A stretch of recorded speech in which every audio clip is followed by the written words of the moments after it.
the School of Fiction. Hi, I'm Alex Temblador, and you're on the School of Fiction channel. Uh, Alex, I'm so glad to have you today. I think this is one of the most important topics that we could be talking about.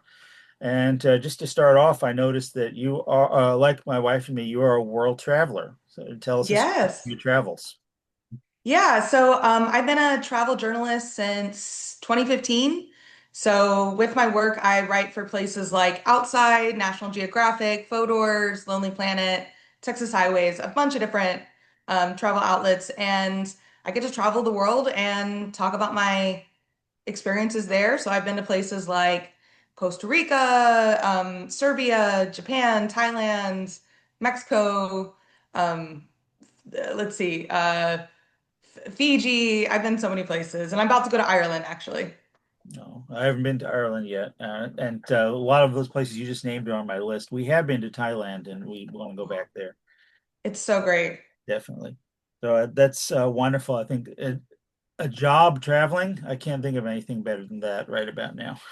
Agreed. It's excellent. So I wanted to ask you about this term, and I'm going to share your Instagram here as soon as I get it. Mixed Latin. I haven't seen that term before. So would you tell me Yeah. what that means and where it comes from? Yeah, so I'm mixed. I'm half Mexican American, half white. So I always identify as mixed. That's kind of the first type of racial ethnic identification I have. But because I am Mexican American, I've kind of fluctuated between, Latina, Latinx, Latine, um, Mexican American, Chicana. And really, I feel like Latin is just like a very neutral type of um, identifier for people who are of the Latin America like cultural and heritage and ancestry. So I just kind of combined it. Yeah, I don't know if I have seen anybody else combine mixed Latin, but I think it just, explains both of those aspects of my identity easily. I've never seen the term Latinx before, so that's why I was curious about it. Latinx is a term that I believe to be controversial. My understanding, you'll correct me because you're the expert in this, is it was invented by someone to be applied to people who were, say, gender fluid or agender, so they didn't have to have the O or the A at the end. But I then it started people have started to use it to just as a general term, maybe to avoid the linguistic struggle of saying, well, are all people Latinos, and then it's Latino only when it's women. So in the equity team at my high school, I told them I'm not going to use Latinx because I know some people don't like it. So let me get your perspective because you're more informed and more qualified than I am to talk about that. Yeah, so there is definitely some pushback amongst certain communities in the Latino community who don't like Latinx. That's fair, but I also, like you said, it came from the fact that Spanish is a very gendered language. If you see an O or an A at the end, it's usually like not always. Sometimes there's other letters at the end that signify um, certain gender aspects. Like El Sol is the sun, and it's considered male. La Luna is the moon, and it's considered female, right? And so with people who are trying to figure out wanting to like convey, maybe they don't fit within the strict gender binary, or they just are looking for something a little bit more neutral, which is why I use Latin A. I don't identify as non-binary or any other type of gender fluid type of term. But I do like the aspect of like neutralizing in language. And so that's why I use it. For me, I don't think we should, um, you know, uh, let's see, how do I say this? I think within the Latino community, Latina community, Latinx community, I use all those terms and I include them all in my book because I think anybody within that community should identify in a way that makes them feel most comfortable. It's not for me to go, well, Latino's not right or Latinx isn't right or Latina at all. And I think it's kind of a like this red herring within the Latino community to focus so much on Latinx. Or if somebody decides to use Puerto Rican or Mexican American or Chicano or whatever it may be, we're all coming, from the same type of culture and heritage, or which definitely has differences within them. But we are a part of this bigger group, and let's just like identify however we want to identify within that group. Would you, for someone like me who is not from that community, would you recommend avoiding any specific terms? No, I don't think so. I think personally, I think they're all welcome. If somebody says, "Hey, I would not like to be called Latinx," then yeah, avoid using that. I think Latinx, I have not seen the pushback from that term in the way that I have from Latinx. So if you are, writing something where you're talking about the Latino community, maybe Latinx feels a little bit more comfortable to you. Of course, Latino is always gonna kind of be something that most people within the community are comfortable with seeing or reading or hearing. Um, so I think either one of those are probably maybe your safest bet if you feel a little bit concerned that you're going to get pushback. Okay. I hadn't heard the term Latin before. I think I will start using it, and I'll go to to the equity team and suggest it to them also. If it's all Oh, right, great. cite you as a reasoning for that. Let's look over your social media. We saw your Instagram already, which is just Alex_Temblador, which is really it's a lot of personal materials as well as messages about your book and your journalism career. And you also Mhm. have a Facebook, which I think is more professional, Yes. easy enough to find if that's just your name. And here is your website. So if you want to guide me some good places to click on your website. I would go to courses. Mhm. In addition to having my book, Writing Identity Not Your Own, which we'll probably talk about today, I Mhm. also offer courses on here that you can take um, at your own pace. And this one is specifically for speculative fiction writers. Mhm. Within my book, I wasn't able to focus as much on genre as I would have liked. So the book is highlighting it for the writing process for all types of writers. Mhm. But within this class, I focus specifically on speculative fiction and all the genres that fall under that title. And then at the top of at the top of the website, you can check out all three of my books under the books. Um, yeah. I'm trying to get. Writing an Identity Not Your Own, Half Out Loud, and Secrets of the Casa Rosada, and the different anthologies that I'm in. Okay, excellent. We're going to talk about all your books, but our focus is on this one because this is a topic that I think a lot of beginning to intermediate writers need to be aware of. This when I saw I actually met you on TikTok and I saw you were advertising this book, and I thought that's a book that I'd like to have, and that's a book that I definitely was very pleased you agreed to come on here and talk about. So let's move into that. I'm Okay. setting up here. This book, Writing Identity Not Your Own for Fiction Writers. Let's give us an overview. What would readers of this book find, and who is the audience for this book? Yeah, so Writing an Identity Not Your Own is a craft book that focuses on the entire process of building characters and thinking about the different identities that they inhabit. So whether that's race and ethnicity, sexual orientation, gender identity, nationalities, disabilities, or let's say like income, body type, culture, heritage, etc. So we as humans inhabit all of these different identities and they are intersectional, and that's what makes us completely different from somebody even within our own family.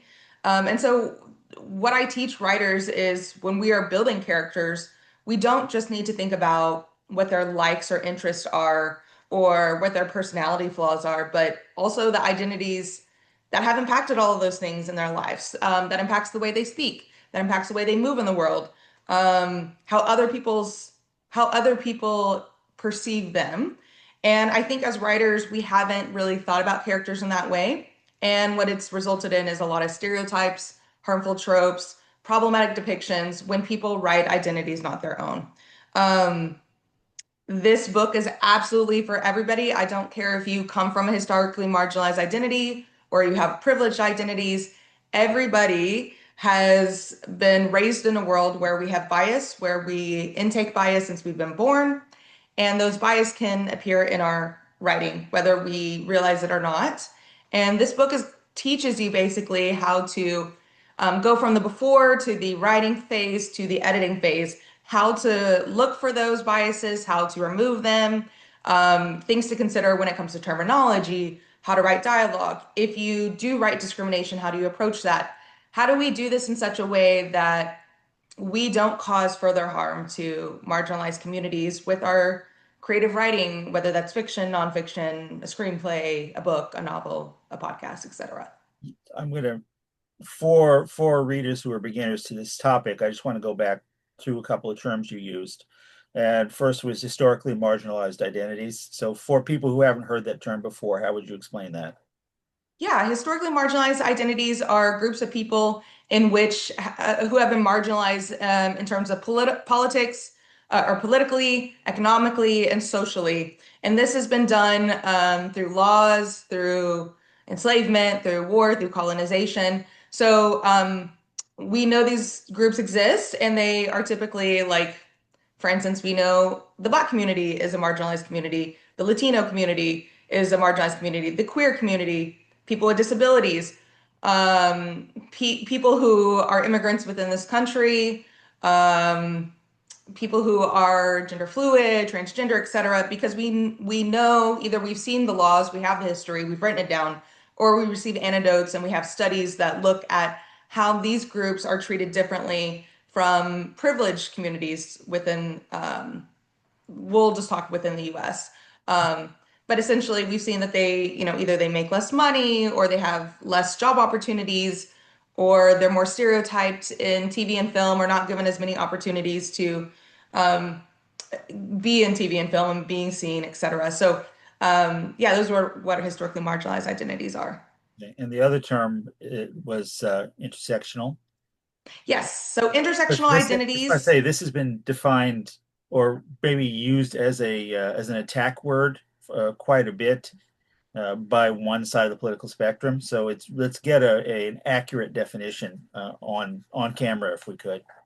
Yeah. Yeah, so intersectional identities is the idea that we are a combination of many identities, not just one. So I do not just move in the world as a woman. I move in the world as a mixed Latina woman who is abled, who speaks English, who was born in the US, and is straight. Within my family, all of those things, all those identities combine and intersect and overlap to create the way that I view the world, to create the way I think, my personality. It also impacts how people perceive me. Now, I always use the example of my brother. We both have the same parents. He's also mixed. He's also Latino. Actually, don't know which term he prefers to use. But he's queer and he's abled and he's also born in the US. He's also speaks English, etc. And but the differences between us are impactful in how like our identities intersect. So he sees the world differently as a queer man who's mixed. I see the world differently as a mixed straight woman. But also, even just looking at our skin tones, he is lighter skinned considerably more than I am, so much so that people do not realize that he has any Latino heritage in him. So how people treat him is going to be differently than how they treat me. So all of these intersectional identities combine and overlap within your own characters and how you build them up. Like I never want writers just to focus on one identity. I want them to focus on all of them to really create complex characters who are dynamic in your story. Okay. So I had also heard that intersectionality involves the idea that when you come from a marginalized identity, it affects all aspects of your life, including things like law. I Mhm. think it started with a professor who coined that term and it was talking about the legal ramifications. So for some reason, people who are not friendly to marginalized communities have seen this as some sort of a threat to them on the basis that they thought it was causing prejudice against them. So it's not, it's just an academic term, actually. It's a school Absolutely. from And university. Yeah, not really. intended for anything other than to help people be scholarly and understand culture. Yeah, like and let's look at like disabilities. There have been laws that were before the American Disability Act, there were no laws that made it made buildings, made the world accessible to people with disabilities.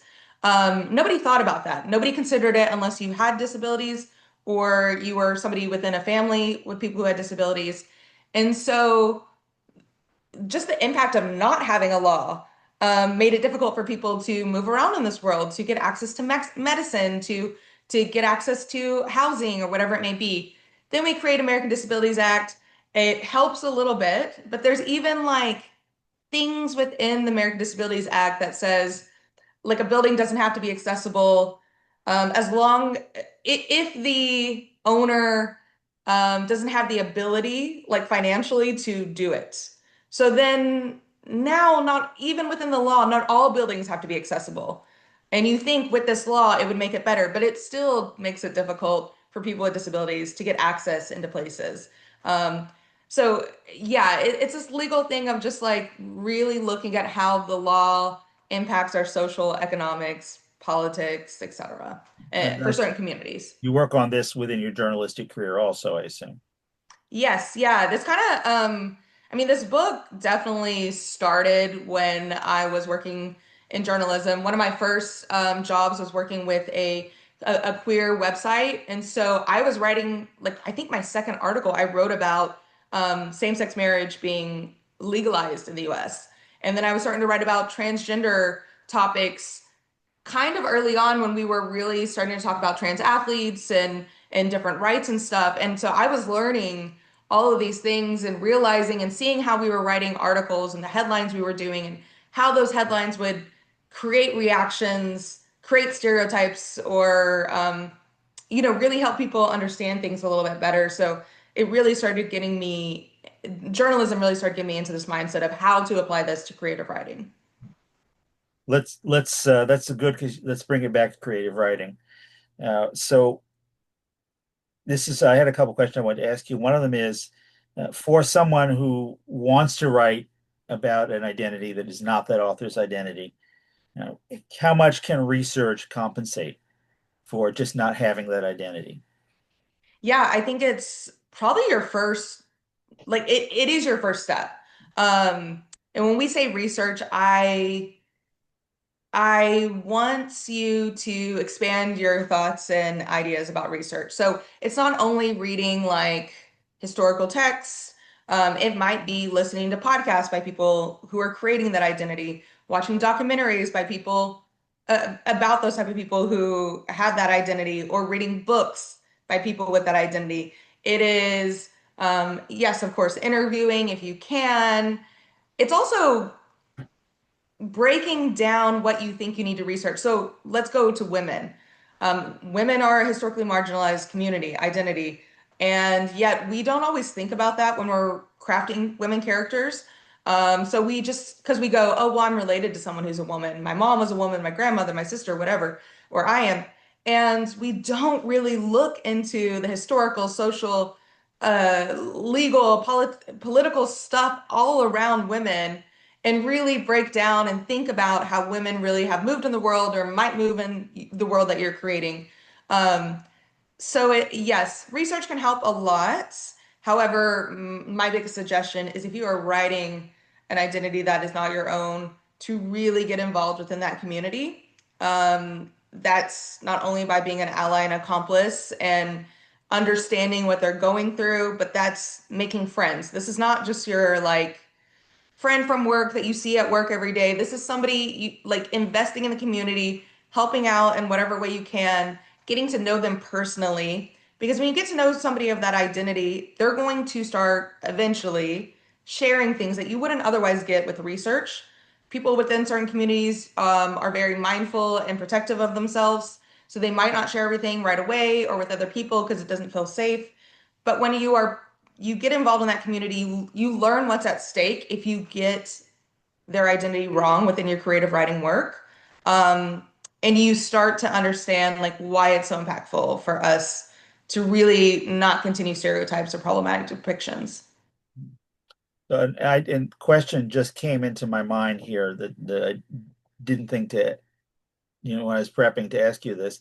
What was your opinion of putting in characters, say a white author, putting in characters who are non-white, not necessarily to explore their experience, but just because the world is full of people who aren't white, and so why not have them be there? What do you think of that? Yeah, yeah, great question. Actually was recently talking to a friend about this. She asked me, "Did you read Where the Crawdads Sing?" And I said, "Yes." And she said, "Do you know the black characters in there who help the main white girl character? What did you think about them?" And I said, "Yeah, I mean, they're a little bit tropic. I liked the book. The book was well written. It was enjoyable to read, good storyline. But I did think that those black characters in there were a little bit tropic in that they're there just to help this white girl through something." And my friend said, "Well, within that area, there would have been black people. Why wouldn't we just include a black person to like showcase the diversity?" And I said, "Well, you just don't have to. I don't think you need to include characters that are of a different race, ethnicity, or sexual orientation just to add diversity to a story because the world um, has diversity within it. That's not necessary. I understand like um, wanting to do that. I think it's okay if you do that, but to also consider how those characters play a role within that story. Are they there to only help the characters of privilege? Then that's going to be tropic. Are they very full, complex characters who are dynamic and kind of have their own story?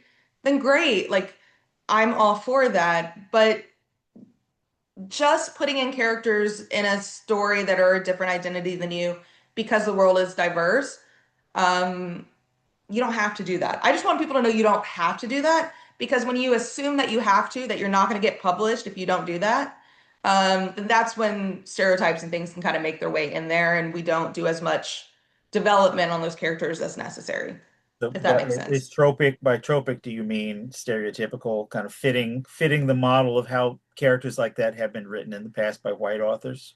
Yes, yeah, harmful tropic stereotypes. Yeah, using those characters to really just help a privileged character in some way. So, if they're black characters, then there is a trope that I'll mention here, just for the sake of people who haven't heard before. The trope is the magical Negro. Yes, So yeah. this is a black character, African American character, who is wise and helps the white character to grow up and overcome problems, and then fades into the background. Yeah, Yeah, yeah. or And dies. usually they're given this magical ability or knowing or something, and it adds to this idea that the black characters would not be helpful or worthy or deserving of being able to offer any help if they were not magical at all. But yes, within like where the crawdads sing, I don't think that they are magical, but they play into that same stereotype trope. Yeah. Native Americans and sometimes East Asians are also used that way. Absolutely. Yep. I don't know if there's a trope name for that, but it is something that has happened. So Mhm. we definitely would like to steer away from that. I think also, Agreed. yeah, and just maybe there's a friend group, and some of them are not white, but we don't want to be suggesting that the non-white people are there to help the white people. Agreed. Yep. Yep. Definitely not. So, so when we talked about research, we talked about you talked about specifically making friends and getting to know people. So I'm going to say that AI is probably not the way to do it. No, I'm not really a big fan of AI. And people would think that it would. Well, okay, AI is limited, so it grabs all this information and the research comes together, and it's not always factual or accurate. So then you just have to do extra research to go and make sure that it is factual and accurate. You might as well go to the book first, go to the people first, etc. It might be something whenever you're searching on Google and the AI thing comes up. It might be a good resource to find, like it might be a good place to find resources like links to places that you can go through and go, okay, this is like accurate, it's not accurate, or like check to make sure it's accurate. Um, But I would be very mindful about AI and how it helps you with research because it's just not perfect. And also it is biased. It was created um, by people who have biases, mostly white men who are straight and abled. So those biases are included into AI. They're just they're just always going to be included into AI, and it takes and it learns from our media, which is also biased. It learns from our videos, which are also biased. So be a little bit aware of the bias within AI. Yeah, I think in our AI forum that I did with four other novelists, we kind of talked about the flaws in researching with AI. We didn't talk about specifically this issue, but I think that I have concluded that some of the AIs that people are likely to get, such as Microsoft Copilot, for example, Mhm. or can give you links. That's Yeah, the main yeah, value. They can tell yeah. I you would how far also too be far. mindful. I hope they give you. Yeah, I had a friend who was working on a book. She was about to go on debut with her agent with it, and she was going to put it into like an AI program to have it read it aloud to her. And I was like, hey, wait, I don't know if that's allowed even in your contract. One. Two, you need to research and see is the company who owns that AI, do they get access to your work? Can they use it to teach your AI? Can they use it to remake or resell things? So be mindful of that aspect as well. So there's a strategy that I think some writers probably use when talking, specifically white writers again. Mhm. Uh, they would say, humans are human. If you're writing about a person from marginalized community, just write about a human. I mean, there's some things that we all have in common. So where do you fall on that one? Yeah, I we are all humans, and so we can understand things like emotion. We can understand being in pain and happy and joyful and like the grind of everyday life, whether it's going to work, whether it's having kids, whether it's being broken up with or falling in love. That being said, I do not. Humans move differently in the world based on where they're raised, based on where they live, based on the language they speak. They see the world differently. We have studies that show that. So we can't just say human are human and just like let it go. If anything, that tells me that the writer is scared of examining their own biases, the own stereotypes they might have about the world and about other communities. Um, and it's not like it is our job to research into different communities, into different identities, understand them, craft a character that is complex and authentic to that community. That is our job to do the research and not get lazy and just say, well, they're just all human. They should be just like me. Because the way that I see the world is entirely different than the way my best friend does. I cannot assume that just because me and her are both Latinas and born in Texas that she sees the world the same way as I do because she doesn't. She's a mom. I do not see the world as a mom. So thinking about these different like breakdowns in these aspects is just going to create a more better character. And human is just human is like a very lazy saying to me. And that another question popped into my mind here. This is again a question that about how you introduce characters of color, Hmm. because the standard white writer will just write as if everyone is white, and then they'll tell you when the person is non-white. Yeah. Is this in your book, by the way? Yes, it is. Yeah. Excellent. So is it how do we approach that? I mean, we would seem really weird to say that to introduce each character by naming the race and say, here's Bob is white, and here's Roberta is black. How do we work that? Do we how do you not single out the people of color in a Yeah. scenario where you want to have people of color, but you don't want to make it seem like they are somehow different from other people in terms of how they're introduced. Yeah, absolutely. So there's different ways to go about this.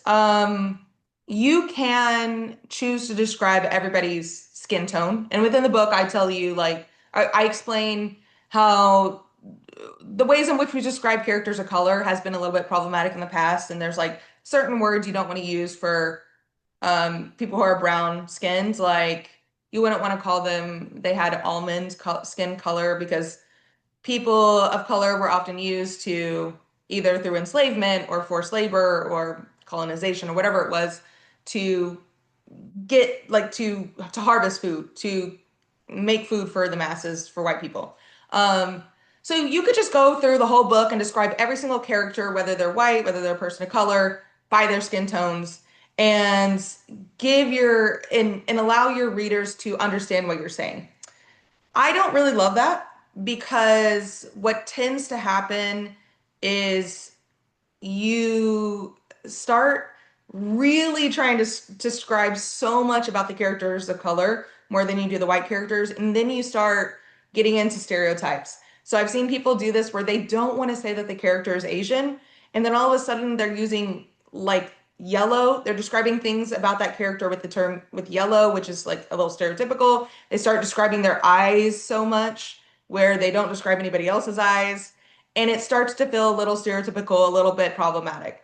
So even though it does sound awkward for us to just say this character is white, this character is black, this character is Latina, it's actually easier just to do that. And I think this is just something that we as readers are not used to seeing and reading, but it doesn't interrupt the flow. It's very quick to just say Brad is white. He meets Lisa, who's Latina, but there's also very like creative ways, and I think there's ways to like do those together at the same time, describing the skin tones, describing hair type, describing etc. Cultural heritage, like little notes. But once we start like really focusing too much on facial structure, I think facial structure is where you're probably going to get in trouble, or body type, assuming that somebody of a certain race or ethnicity would only have one type of body type, you can get yourself in trouble. So, if you're talking about a speculative world, you have to be a little bit mindful. I understand like race and ethnicity would be a little bit different,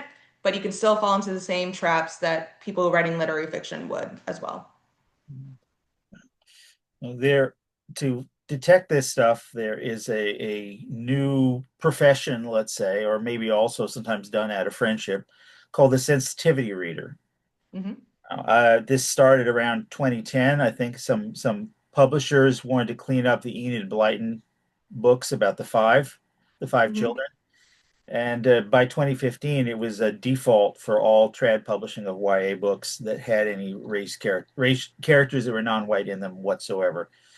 So I'm not asking you for a history, but just give me an overview of what you think about sensitivity readers, about how necessary they are, what they do, whether you can use friends instead, anything along those lines that would help people who are writing and concerned about doing it right. Yeah. So sensitivity readers are people who have been trained to recognize bias in creative works. So they have done the research, they've been educated on all the aspects of historically marginalized identities. They know the biases, they know the stereotypes, they know the problematic depictions, the terminology to use or not use.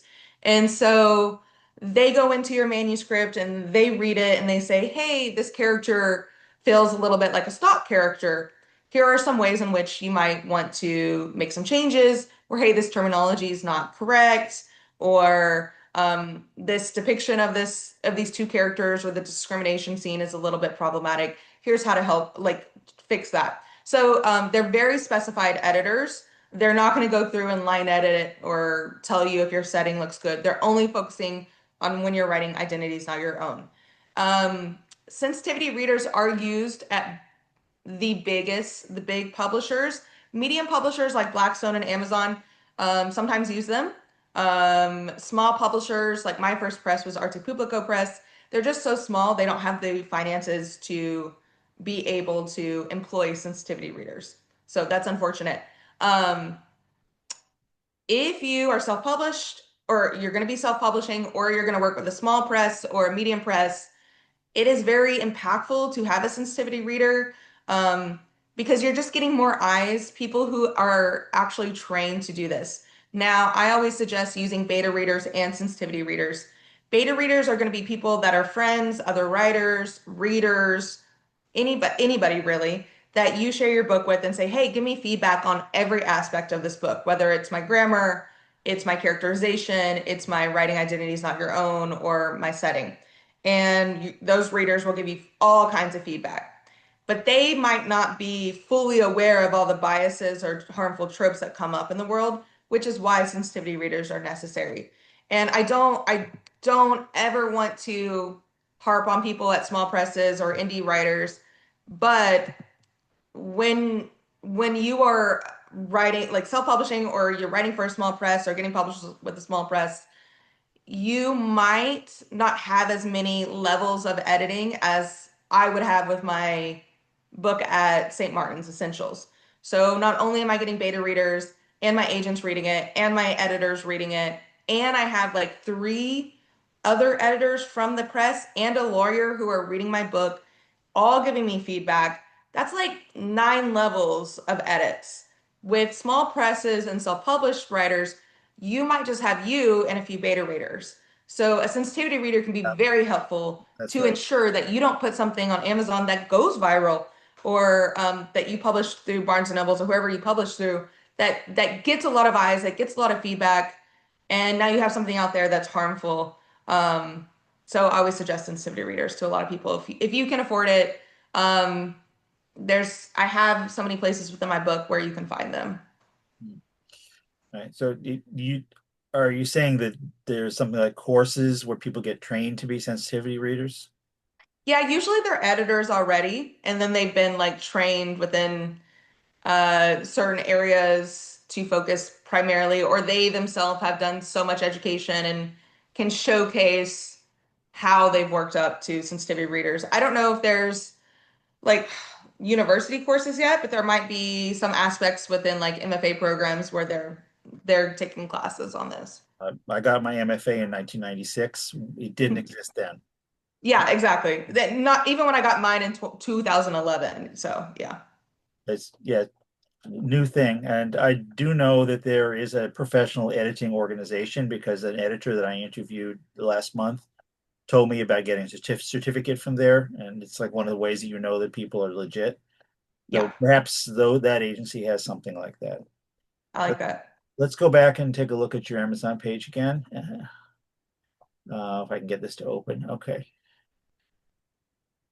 So this is the book that we're focusing on, A Writing Identity Not Your Own, A Guide for Creative Writers, right? Which we have a Mhm. Kindle, we have and paperback. I think I'm going to go for the paperback, but we And also I have recorded the some. audiobook.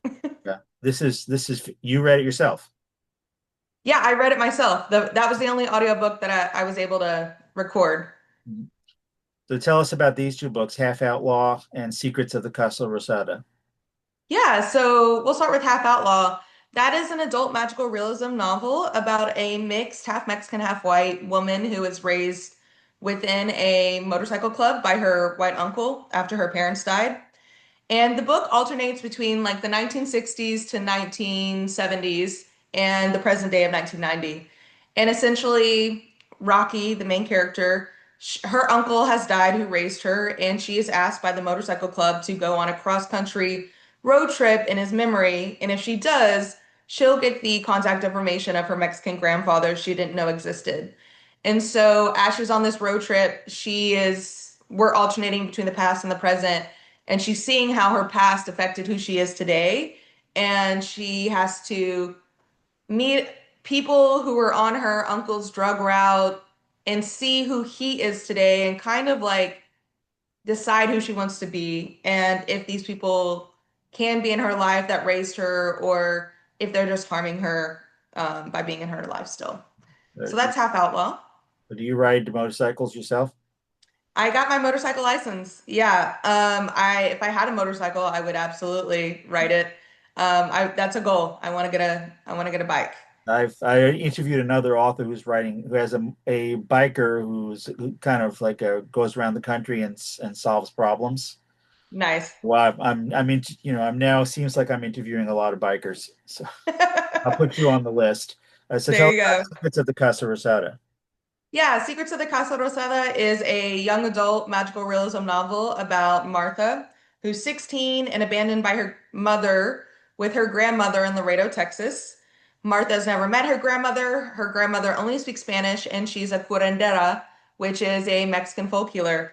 And so while Martha is in Laredo meeting her family, going to this new school and dealing with bullies, she's trying to figure out where her mom went, why her mom never told her about her family, and what secrets are happening in the pink house, Casa Rosada, her grandmother's pink house. And so she's really breaking down her family, and it's a coming of age story about teenagehood and family and mothers and siblings, etc. Yeah. So magical realism, of course, a South American uh, uh, literary genre, Hmm. which is basically rooted in reality, but it has some weird things happen here and there. Yeah, Uh, yeah. Magical realism mhm. was used as a way to critique, dictatorships and political systems and authority within Latin America when it was created, and it showcases the Latin American like magical perspective of the world, and um, I love it. It really connected me to my roots to be able to utilize it in my books. So you write magical realism because you enjoyed reading it. Yes. I started out writing and reading fantasy. And when I went to get my MFA in creative writing, somebody introduced me to magical realism. Actually, before then, I had not read magical realism. I really hadn't read many authors of color. They weren't included in my schools. And so whenever I got into grad school, I had a teacher whose class was very diverse. He would introduce us to writers of all different backgrounds, and I discovered magical realism through his class and They're talking just about felt like I got it. Allende or Garcia Marquez. Yeah, we read Gabriel Garcia Marquez. We were reading like um oh my gosh, why am I blanking? I love I Borges. That's my guy. Borges is great. I was reading Ana That's my life. Castillo was very big for me. Julia Alvarez was big. Yeah. Oh, excellent. So what is next for you? Yeah. So I'm still showcasing writing an identity not your own to people. I have I have a book out with a publisher right now. They're considering it, I hope. Which is another magical realism book. I have just finished writing a romantasy and sent it to my agent this weekend. So, and I'm working on another novel right now, which is commercial fiction, I think it might be put into that category. You're a multi-genre author, which I am as well, and I really like and appreciate that. I don't think we want to be stereotyped. I'm a little nervous about romantasy, I got to say. It came about when I was on hiatus from writing, and Yeah. now this thing is out there, and I have written romance. I wrote new adult Oh, romance, which is not romantasy, and yeah. it's like, what are the tropes here? What exactly is going on? I don't think it's what I should be writing, but I'm very curious about it. Just Yeah, I had a blast writing it. It was just fun to create a fantasy world again. It's been a long time since I'd done that. But I was definitely into the romance genre as well. And funnily enough, I am a debut author in all three of my books. So adult, young adult, and nonfiction. And I'm kind of here to keep doing it. uh, yeah, all those books really look wonderful. I'm looking forward to reading them all, and I'm also looking forward to having you come back when you have a book that's being launched. And maybe we'll be able to talk a little more about some of the issues as things come up. Do a little catch up on issues directly related to the topic of diversity and for fiction writers. Alex, it's been a Absolutely. real Thank you, pleasure to Matt. have you here. And I had a very enjoyable conversation. Like I said, I wanted to have more conversations along these veins over the years. So what I'm going to do is I'm going to stop the recording and we'll chat a little bit. Okay. Thanks Thanks. again, Alex. Okay, good.